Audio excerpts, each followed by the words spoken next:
నమస్తే మాస్టర్స్. రామకథా రసవాహిని పాదుకా ప్రధానము 14వది. ఆనాటి రాత్రి పురజనులు మహాసుదినంగా ఉండెను. ఎప్పుడెప్పుడు సీతారామచంద్రులను దర్శించమని ఉవ్విళ్ళూరుచుండిరి.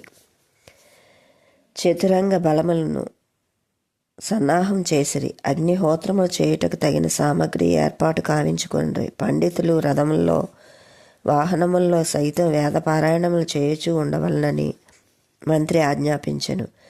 సుముహూర్తమున భరత శత్రుఘ్నులు వాహనముల ముందు వాని వెనుక కౌసల్య పల్లకిని పెట్టించిరి. అయితే అందరినీ వారిని నియమించి వాహనములు ఆసీనులు కమ్మని భరతుడు ఆజ్ఞాపించెను. తమ రథము ఖాళీగా నడుపుచూ భరత శత్రుఘ్నులు పాదాచారుల వెళ్ళుచుండిరి. ఏదో కొంత దూరం అట్లు నడుతురని తలచిరి. కానీ ఎప్పటికైనప్పటికీ భరత శత్రుఘ్నులు రథము కూర్చుండకొనుట చూచి తల్లి అయిన కౌసల్య భరతుని పిలిచి, నాయనా, నీవు ఈ రీతిగా పాదచారుడివై వెళ్ళుట చూచి నా మనసు తరుగుకొని పోవుచున్నది. కొంతసేపైనా రథమున ఆసీనుడు కమ్ము అని కోరెను. అందులకమ్మ, నా పాప పరిహారమునకు ఇది ఒక మార్గము. పాదాచారులై సంచరించుచున్న సీతారామ లక్ష్మణులకు లేని శ్రమ నాకేమి? వారి దాసుండై నేను రథమునందు కూర్చునుట మహాదోషం. తమ ఆజ్ఞను మీరుచున్నానని తలచక క్షమించి నన్నిట్లే నడుచుటకు అనుజ్ఞ ఇవ్వడని కోరెను. ఇంతలో ముందు రథంలో ఆసీనులైన గురువుగారు వశిష్ఠుడు అరుంధతియు వారి వాహనము ఆపి భరతుని దీక్షను గమనించి తమ రథమునకు సారథిగానైనా కూర్చోమని కోరిరి.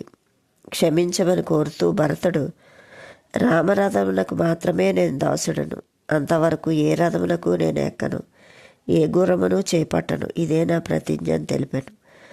అతని రామప్రేమకు వశిష్ఠుల వారు ఎంతో సంతసించరి. మొదటి దినము రాత్రి తమసా నది తీరమును, 2 దినములు గోమతి తీరమును చేరిరి. 2వ దినము గోమతి తీరము చేరిరి. తమసా నది గోష్రా నది యొక్క ఉపనది, గోమతి గంగా నది యొక్క ఉపనది. చీకటి పడిన తోడనే రథములు ఆపి స్త్రీలకు, పిల్లలకు, వృద్ధులకు తగిన వసతులు, తిండి, తీర్థాలు సక్రమంగా గావించమని మంత్రి సిఫార్సు ఆజ్ఞ చేశారు. సిపాయిలకు ఎవరెవరికి నియమించిన పనులు వారా ఆయా వేళ్లకు గావింతుము. మార్గ మధ్యమున ఎవరిని ఎట్టి ఇక్కట్లు కలగకుండా చూసుకొని పోవుచుండిరి. 3వ దినమున తెల్లవారు బయలుదేరి ఆనాటి రాత్రి శృంగబేరపురమునకు వచ్చిరి. భరతుని ఆగమను నిశాపతి విని విషాదము నొంది, ఈ భరతుడు వనమునకు పోవుటకు కారణమేమి? వెళ్ళిలను ఇంత సైన్యము చతురంగ బల సమేతుడై వెళ్ళుటలో ఉన్న అంతర్ధానమేమి అని తనలో తాను అనేక విధముల అనుకూల ప్రతికూల భావములను పెంపొందించుకున్నాడు. చెట్టు విషమైనప్పుడు ఫలం మాత్రం విషం కాకుండా ఉండునా అని నిర్ణయించుకొని తన జాతి వారిని పిలిచి అన్ని పడవల్లో నీటిలో ముంచి పెట్టుడు. పడవ మార్గము స్తంభింపచేయుడు. ఏ చిన్న పడవను కూడా నడపకూడదని శాసించను. ఈ దినమున మనం చావుకైనను తెగించి అన్నిటినీ సంసిద్ధమై వచ్చివారము అట్ల వైపు చేరకుండానట్లు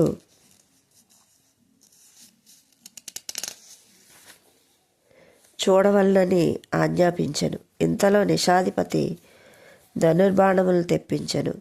భరతుడు మహాసైన్యము కలవాడైనను రామనిమిత్తమై తనకించే శక్తి కూడా దారపోయే తలచెను. తన జాతి వారందరినీ అన్ని విధముల యుద్ధమునకు సిద్ధముగా ఏర్పరిచి భరతుడు మిత్రుడో శత్రుడో మధ్యముడో మొదట కనుకొనవలనని రాజును దర్శించుటకు వెళ్ళినప్పుడు తీసుకొని వెళ్ళదగిన పదార్థములన్నీ సిద్ధపరచుకొని ఫలమును, పుష్పములు, మేనములు, ఫలములను, ప్రాచీన పాటీనములను గంపలు తెప్పించెను. కందమూల ఫలములు సత్వగుణము, వాని వల్ల మిత్రుడని తెలియను. కరమృగము రజోగుణము, వాని వల్ల మధ్యముడని తెలియను. మేనము వల్ల శత్రువు అని తెలియను, అది తమో గుణం. నిషాదపతి ఈ సామగ్రిలను వెంట తీసుకొని భరతుడిని చూచుటకు వెళ్ళెను. అప్పుడు మంచి శకునమయ్యను. దూరం నుంచి వశిష్ఠుల వారిని చూసి తన పేరు చెప్పుకొని గురువునకు దండ ప్రమాణం ఆచరించాను. ఇతడు శ్రీరాముడికి శకుడని గ్రహించి గురువు అతన్ని దీవించెను. భరతుడిని పిలిచి నిషాదపతిని చూపి ఇతడు శ్రీరాముడికి శకుడని తెలిపాను. ఆ మాట విని వెంటనే నిషాధిపతిని కౌగలించుకొని అనేక విధముల క్షేమ సమాచారం విచారించాను. గుహిన్తో మాట్లాడుతున్న సందర్భంలో ఒకనాటి రాత్రంతయు రామచంద్రుడు ఈ నదీ తీరములను తనతో కాలం గడిపినని గుహుడు చెప్పగానే కన్నులు కరివితీరా విప్పి చెవులను నెక్కబొడుచుకొని ఆనాటి రాత్రి రాముడితో గడిపిన పవిత్ర సమయము వర్ణించమని తానెంతో ఆతృతగా ప్రశ్నించాను. నిషాదపతి రామచంద్రుని ఎంతయో కొనియాడి సీతారామ లక్ష్మణుల విశ్రాంతి నిమిత్తమై తను ఏర్పాటు చేసిన కుటీరములు చూపుతూ లక్ష్మణ్తో ఈ రాత్రి సంభాషించిన పవిత్ర సంభాషణలు భరతునకు తెలుపుతూ ఉండగా భరత శత్రుఘ్నులు కంటతడి పెట్టుకొని పొరలవచ్చు దుఃఖమును అణచుకొంచు ఉండుట చూసి నిషాదపతి భరత శత్రుఘ్నులను భక్తి శ్రద్ధలను అర్థం చేసుకుని వీరు నిజంగా రామ సోదరులే కానీ రామ విరోధులు కాదని తనలో తాను సమ్మతించాడు. సీతారాముల నిమిత్తమై నిషాదపతి ఏర్పరిచిన కుటీరములను దర్శించుచు వాటిని తగిన జాగ్రత్తతో చూసుకొనవలె భరతుడు కోరెను. తిరిగి గురువాజ్ఞ వడసి తన తల్లులతో గంగానదీ స్నానములు ఆచరించి తిరిగి నిషాదపతి పిలిపించుకొని ఆనాటి రాత్రి రామచంద్రుడు విశ్రమించిన స్థలం చూపమని కోరగా నిషాదపతి పెద్ద వటవృక్షము చెంతకు తీసుకొని వెళ్ళి అక్కడ గాలికి చెదిరిపోయి ఉన్న దర్భాసనం చూపి సీతారాములు ఇక్కడ విశ్రమించరని తెలుపుగానే భరత శత్రుఘ్నులు ఆ పవిత్ర స్థలమునకు నమస్కరించి పట్టు పాన్పులపై పవలించిన ప్రభు ఇంత కటిక నేలపై ఎట్లు పవలించను ఆ మహాతల్లి సీతామాత ఎన్ని శ్రమలు పడవలనో అని వారికి వారు తలంచి మహాబాధతో ఇక్కడే కొంతసేపు నిలిచి తిరిగి నా ప్రభు సంచరించిన స్థానములు చూపించమని భరతుడు కోరగా సింసుపా వృక్షము చూపించి దాని కింద ఫలములు భుజించినారని నిషాదపతి తెలుపగా అక్కడకు కూడా వారు వెళ్ళి నమస్కరించిరి. ఈ స్థలము దర్శించినంత కాలము భరత శత్రుఘ్నులు పడిన బాధ వర్ణాతీతం. రామ ప్రేమకు నిదర్శనంగా వారు చూపిన వినయ భక్తి శ్రద్ధలు గుహుని హృదయాన్ని కరిగించెను. దశరథ మహారాజు కోడలు జనక మహారాజు ప్రేమపుత్రిక శ్రీరామచంద్రుని ధర్మపత్రి అయిన సాక్షాత్ లక్ష్మీదేవి అయిన సీతాదేవి ఇన్ని విధములైన అనానుకూల పాలు కావడం భరతుడు భరించలేకపోయినాడు. అట్టి మహాపవిత్ర ప్రభు దంపతులను విడిచి అయోధ్యావాసులు ఉండలేకపోవడచే రాముడు లేని అయోధ్య అరణ్యంగా ఎండబారుట చేత వాని తాపములు చూడలేక మేము కూడా అరణ్యమున నివసించలేక సపరివారముగా రాముడున్న ప్రదేశమే అయోధ్య అని తలంచి అందరం బయలుదేరి రామ సన్నిధికి వెళ్ళుచున్నామని భరతుడు తెలిపినంతనే నిషాదపతికి విషయం పూర్తిగా అర్థమయ్యాను. లేకున్నా రామ దర్శనార్థం చతురంగ బల సమేతంగా వెళ్ళుటలో అర్థం లేని విషయమని తలంచి తను పూర్వం తలచిన భావములు వెలుపరిచి క్షమించమని కోరాను. భరతుడు అందులో తప్పేమీ లేదని తాను మహాకిరాతకుడు అనియు శ్రీరాముల వనవాసమునకు తానే కారణమనియు అట్టి కారణభూతమైన నన్ను వధించమన్న పాపం లేదనియు తన తాను నిందించుకొనుచుండా నిషాదపతి క్షమించమని ప్రార్థించను. భరతుడు ఆగమనం విని శృంగేరిపుర ప్రజల గుంపులుగా వచ్చి వారిని దర్శించి రామచంద్రుడి సోదరులను విని అనేక విధములుగా వారిని స్తుతించి నమస్కరించి కైకేయిని దూషించిదిరి. విధికృతమున బ్రహ్మను దూషించిదిరి. కన్నీరు కార్చిరి. రామచంద్రుడు అనేక విధములుగా కొనియాడి త్వరలో రామచంద్రుని వెనక్కి తీసుకొని రమ్మని స్త్రీ బాల వృద్ధులు ఏకకంఠంతో భరత శత్రుఘ్నులు కోరిరి. వారు రామ వియోగం చేత పడుచున్న బాధలు గమనించి భరతుడు మాట్లాడలేకపోయాను. కంటిదారులు కార్చెను. ప్రార్థించుట నా వంతు. తదుపరి రామకృప. నేను రాముడి దాసుడినే కానీ రాముని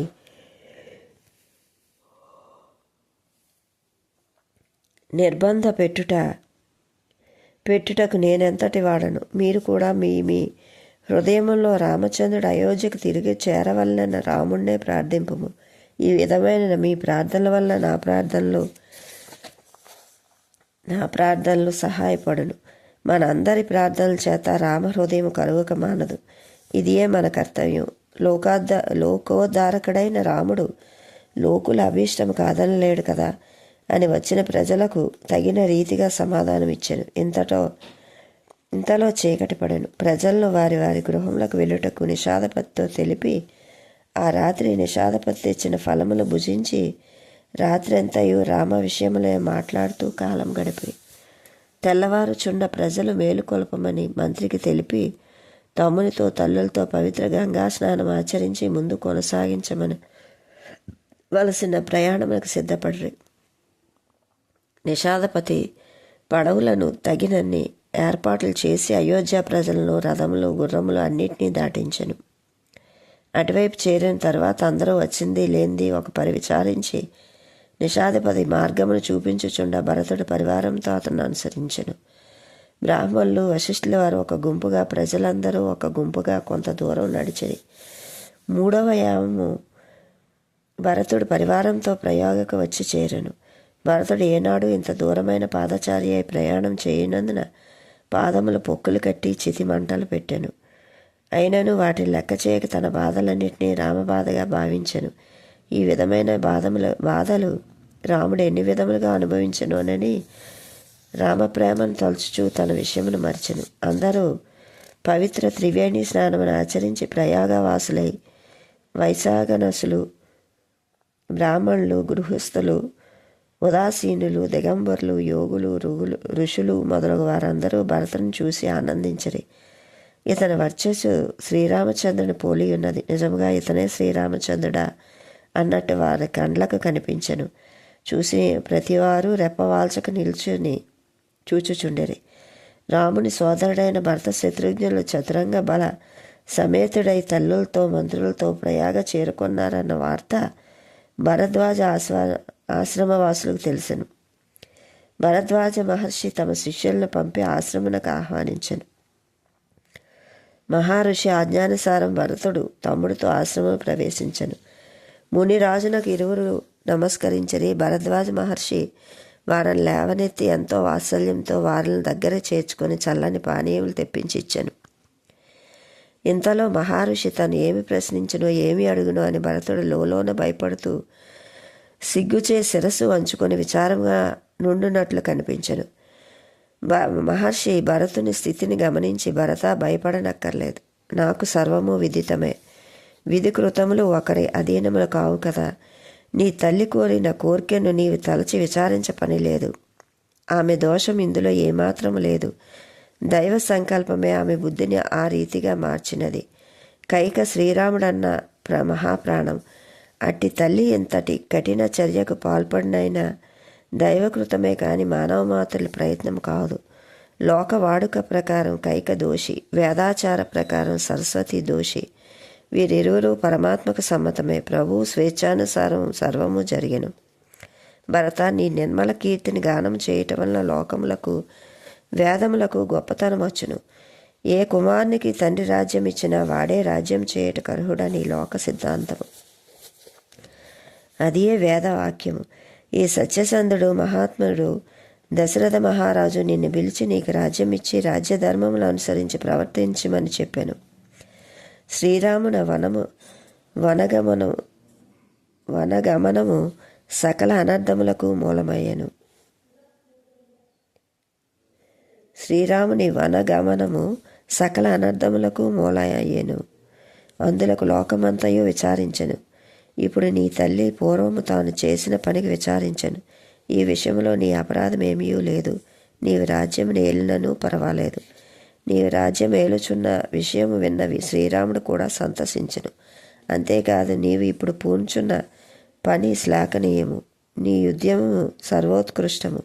శ్రీరాముడు చరణావిందములందు అనురాగము కలిగి ఉండుటే సకల సన్మంగళకు మూలము. భరత, నీ అంతటి గుణశాలి అదృష్టవంతుడు వేరొకడు లేడనే చెప్పవచ్చును. రాముని ప్రియ సోదరుడు అవుటచో సార్థక నామము అందుకొంటివి. శ్రీరామచంద్రుడు వనమునకు వెళ్ళు మార్గమధ్యమున మా ఆశ్రమం పవిత్రము చేసెను. ఆనాడు అర్ధరాత్రి వరకు రామప్రభు నీ గుణమునే వర్ణించెను. వారు ప్రయాగకు స్నానము చేయుటకు నీతోనే వచ్చింది. స్నానం ఆచరించుచు సమయమును కూడా నిన్ను తలచి అయోధ్యను విడిచినప్పుడు నా సోదరుడైన భర్త శత్రుఘ్నులు చూడనైతిని అని ఎంతో విచారించెను. రామునకు మీపై ప్రేమ ఎంతని చెప్పలేను. అంతేకాదు అతను ప్రణతార్తిహరుడు. అతని లోకమే కుటుంబం. మూర్తీభవించిన శ్రీరాముని వాత్సల్యమే నీవని నా అభిప్రాయం. ఏ విషయము నీకు కలంకమని తలంచుచుంటివో ఆ విషయము నా వంటి వారికి ఉపదేశమేనని నా అభిప్రాయము. భరత, నీవు చింతించకూడదు. చింతామణిని స్వీకరించి దరిద్రమనుటి మని తలంచుట మంచిది కాదు. సీతారామ లక్ష్మణులను దర్శించుటయే సకల సాధనములకు ఫలము. ఆ ఫలము నాకు లభించెను. కనులారా వారిని చూసి తిని, సంభాషించి తిని, స్పర్శించి తిని, ఆతిథ్యమును అందించి తిని. అంతో ఇంతో శేషము కొంత ఉన్నది. నీ దర్శనంతో పూర్తి అయినది. నేను ధన్యుడను. ఇట్టి మునులను పవిత్రమొనర్చుటకే శ్రీరామచంద్రుడు వనవాసం చేసెను. ధన్యులమని ఈ విధంగా భరద్వాజ మహర్షి భరతుని అనేక విధములుగా కొనియాడెను. భరద్వాజుని నేత్రముల నుండి ఆనంద బాష్పములు ఏకధారగా నేలను రాలెను. భరత శత్రుఘ్నులు రామ ప్రేమను తలుచుచు ఎంతటి అదృష్టవంతులమో అన్న భావంతో తమలో తాము తలచి, అట్టి ప్రేమ స్వరూపుని దూరమైతే కదా అని భరించలేని బాధను తెలుపలేని హృదయంతో విచారించడి.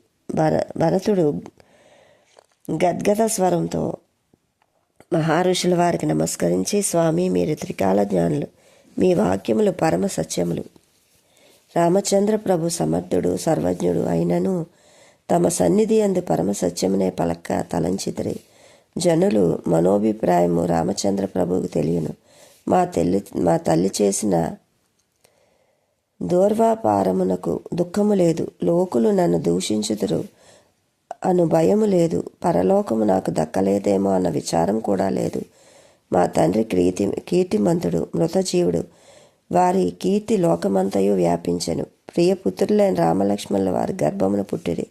రామ వియోగ దుఃఖము భరించలేక తండ్రి క్షణభంగురమైన కాయము క్షణంలో వీడిరి. అంచేత వారిని గురించి విచారించ పని లేదు. సీతారామ లక్ష్మణులు మునివేషమును ధరించి వనములో పాదాచారులై క్రుమ్ముచుండిరి. కుశపత్రములచే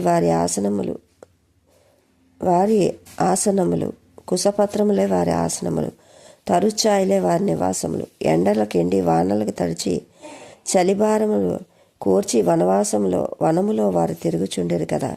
వారి కష్టములన్నీ నేనే కదా కారణము. ఈ దుఃఖమే దివారాత్రము నన్ను దహించుచున్నది. కడుపునకి తిండి, కంటికి నిద్ర చేరకున్నవి. నా తల్లి యొక్క ఈ కుబుద్ధియే నా ప్రాణం పాలిట వడ్రంగి వంటిదైనది. ఆమె నాకు హితవనుకొని చేసిన పనినే నాకు మహా అహితము, అపకారంగా మారినది. నా ఈ బాధ ఏమి చేసినను తీరదు. దీనికి మందే లేదు. ఏనాడు రామచంద్రుడు అయోధ్యకు తిరిగి వచ్చిన ఆనవుడే నా బాధ తీరును. ఇంతకంటే మరొక మార్గము లేదు. నా బాధను తీర్చలేరు. ఈ మాటలకు మునులందరూ హర్షించిరి. అనేక విధముల వారిని ఓదార్చిరి. నాయన భరత, ఇకపై ఇట్టి విచారం నొందకము. శ్రీరామచంద్రుని చరణ కమలమును